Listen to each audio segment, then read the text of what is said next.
I know we're all dying to go out, but we can't because we're stuck at home.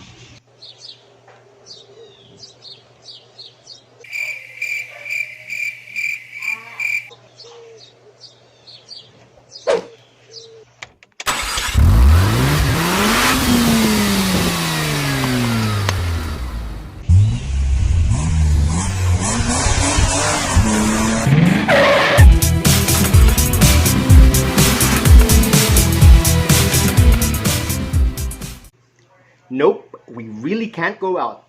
So to pass time with the ambitious hope of keeping you guys entertained during this ECQ, we bring you another episode of Countdown During Lockdown featuring 10 underrated, almost forgotten Japanese cars. There are many well-known, desirable cars from the land of the rising sun, such as the Nissan GTR, Toyota Supra, Honda NSX, and Mazda RX-7. But the cars we're going to feature on this list are the ones that had performance to boot, but for some unknown reason stayed under the radar and failed to get the recognition that they truly deserve. These range from sedans, hatches, sports cars, and so on. But what they all share in common is the fact that the world seems to have forgotten they ever existed. So without further ado, let's get it on.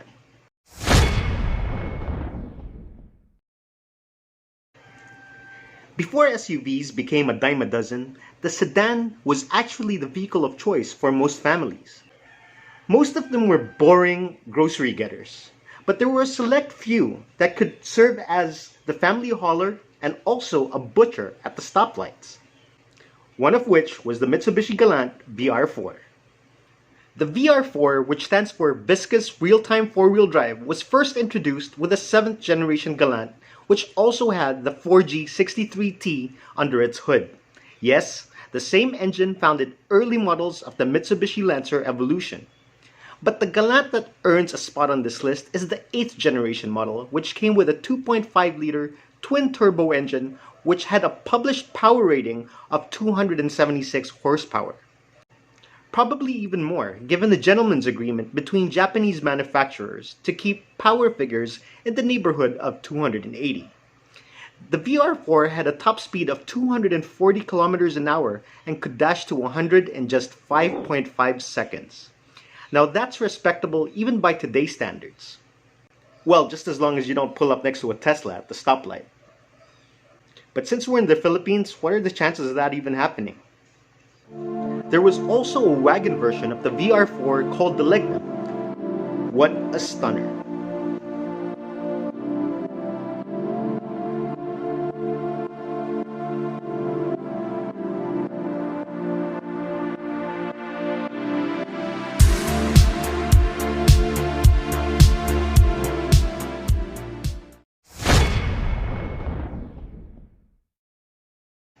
The run-of-the-mill Pulsar may not exactly float your boat, but you'd have to be quite numb not to fall head over heels for the top-spec version, the GTI-R, made by Nissan from 1990 to 1994. This pocket rocket's engine, the SR20 DET, is probably even more popular than the car itself. The 227 horsepower engine propelled the car to 100 kilometers an hour in just 5 seconds, which was comparable to the Ferrari 348 from the same era. Given its street cred, it makes you wonder why this car had such limited popularity.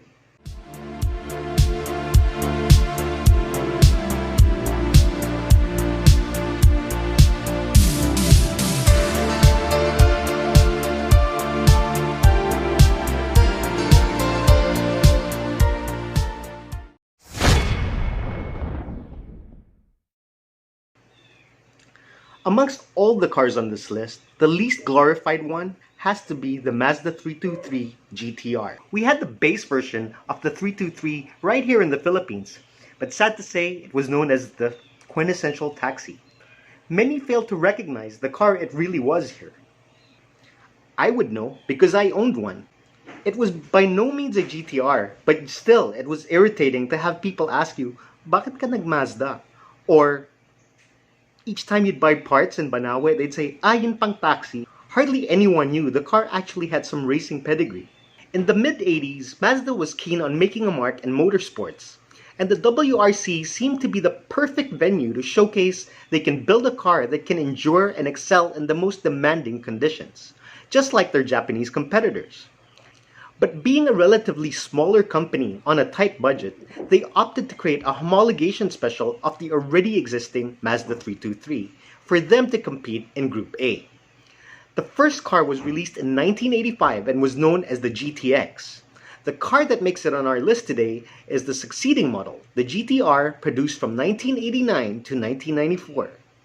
The GTR had a 1.8-liter double overhead cam motor which produced 210 horsepower, which some claim could catapult this car to 100 kilometers an hour in just 6 seconds.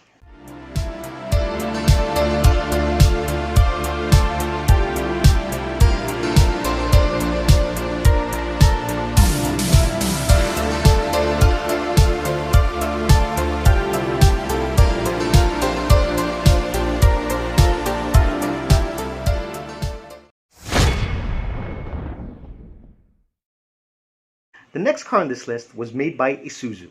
You see, there was a time when Isuzu made vehicles other than oil burners.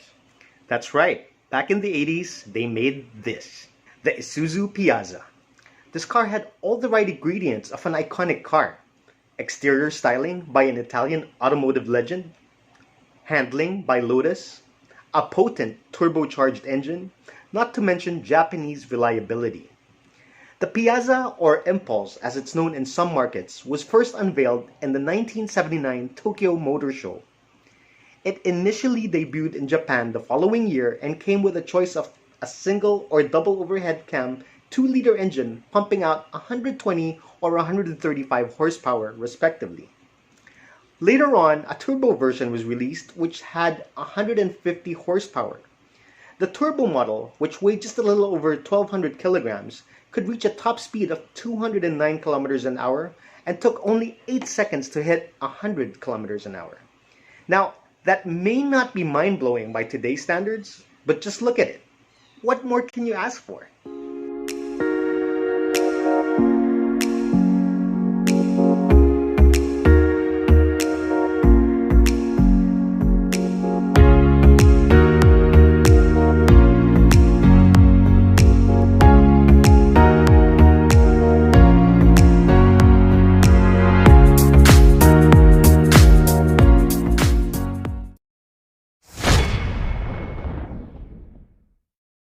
Rumor has it that this car was actually supposed to be called the Mitsubishi Starion, but became the Starion because the Japs kept mispronouncing the L.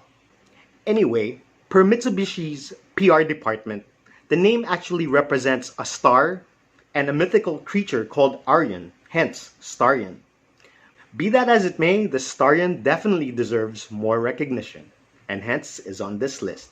Initially released during the early 80s, during Japan's economic boom, Mitsubishi was keen to create a GT to compete with the Porsche 924. They may also have been inspired by the Porsche styling, but there's no arguing that the Starion is eye candy in its own right. Being pioneers of turbocharging Japan, Mitsubishi equipped the Starion with a turbocharged 4G63 engine. It had 170 horsepower, a top speed of 217 kilometers an hour, and could sprint to 100 in just 7.5 seconds, making even the Porsche 944 inferior. The engine was eventually upgraded with a bigger turbo which further improved performance, increasing the Starion's top speed to 230 kilometers an hour and making it capable of hitting 100 in 7 seconds flat.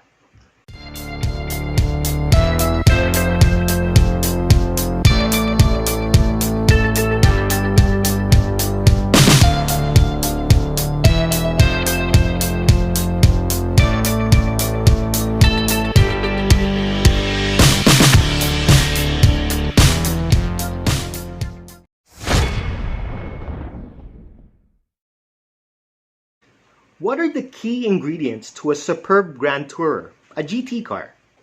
A striking yet timeless exterior design, a powerful engine and an interior with appointments enough to make royalty feel right at home. Well, the Mazda Cosmo that came out in the early 90s definitely had all that and then some. It was intended to be the best ever rotary powered car, Mazda's flagship model.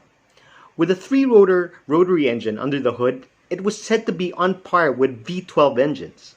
The 2-liter rotary with 2 turbos put out 280 horsepower and did not suffer from turbo lag due to its sequential setup. It had a 250 km/h top speed and could sprint to 60 in just 6 seconds. The Unos Cosmo was a technological masterpiece capable of providing both a comfortable ride and superb handling. It was the first car to have a touchscreen infotainment system with a sat-nav. The touchscreen also allowed you to control the air conditioning amongst other systems in the vehicle. Now that is awesome.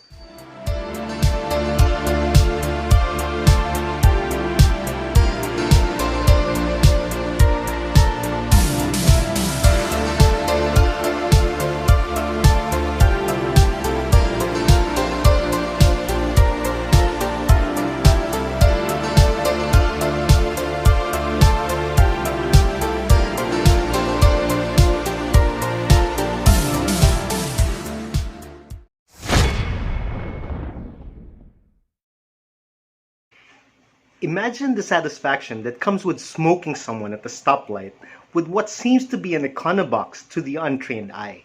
The Toyota Starlet Glanza V was the perfect weapon for that. It was the top-spec Starlet in the mid-90s and had a very potent 1.3-liter turbocharged engine. The 4E FTE, which remains to be a popular choice for engine swaps here in the local car scene, pumped out 133 horsepower. That was more than enough considering how light the Starlet was. In fact, it was so fast that it even had a low mode switch to keep its drivers from getting too carried away. The best part is that it wasn't obnoxiously overdressed on the outside. Definitely the perfect sleeper.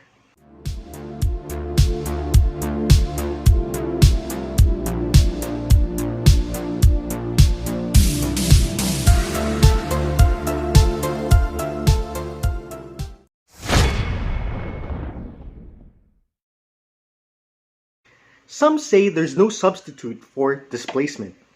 Well, Daihatsu didn't seem to care about that when they set out to create the most powerful 1-liter car in the form of the Daihatsu Charade GTI. With only 3 cylinders, the small engine pumped out 99 horsepower. And being a featherweight, the Charade was capable of hitting 100 in under 8 seconds, which was not too shabby at the time. In fact, it could even keep up with the 1.8-liter Golf GTI from the same era. With a redline of 7,500 RPM and peak torque coming between 3,500 to 6,500 RPM, the Charade could undoubtedly put a smile on the face of any car guy.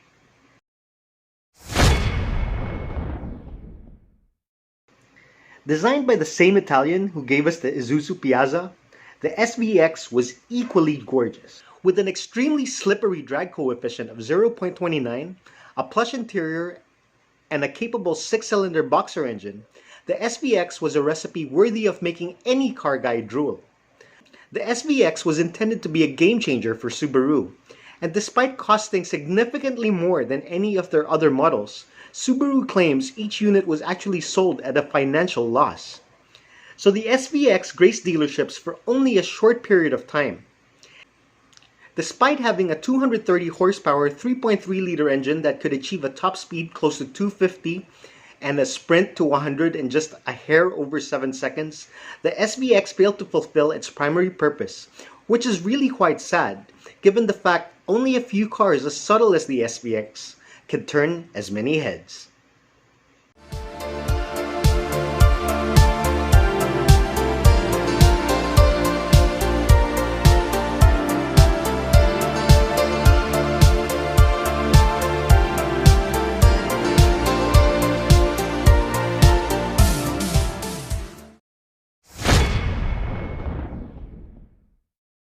When you think about Japanese performance sedans, there's no doubt that the Subaru STI and Mitsubishi Lancer Evolution will cross your mind.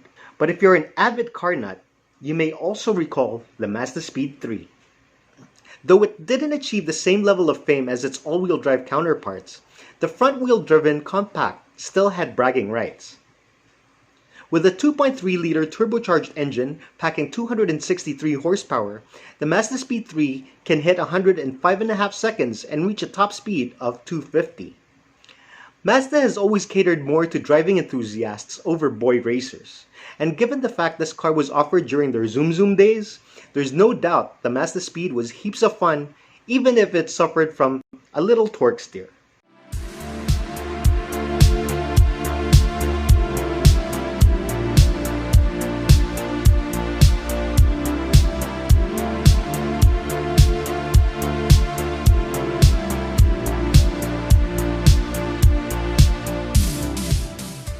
So there you have it, 10 underrated, almost forgotten Japanese gems. Let us know in the comments if we failed to mention one of your favorite underrated Japanese cars. As a rather small channel, we would really appreciate it if you guys subscribe. Till next time, thanks for watching. Please stay tuned and stay safe. Thank you.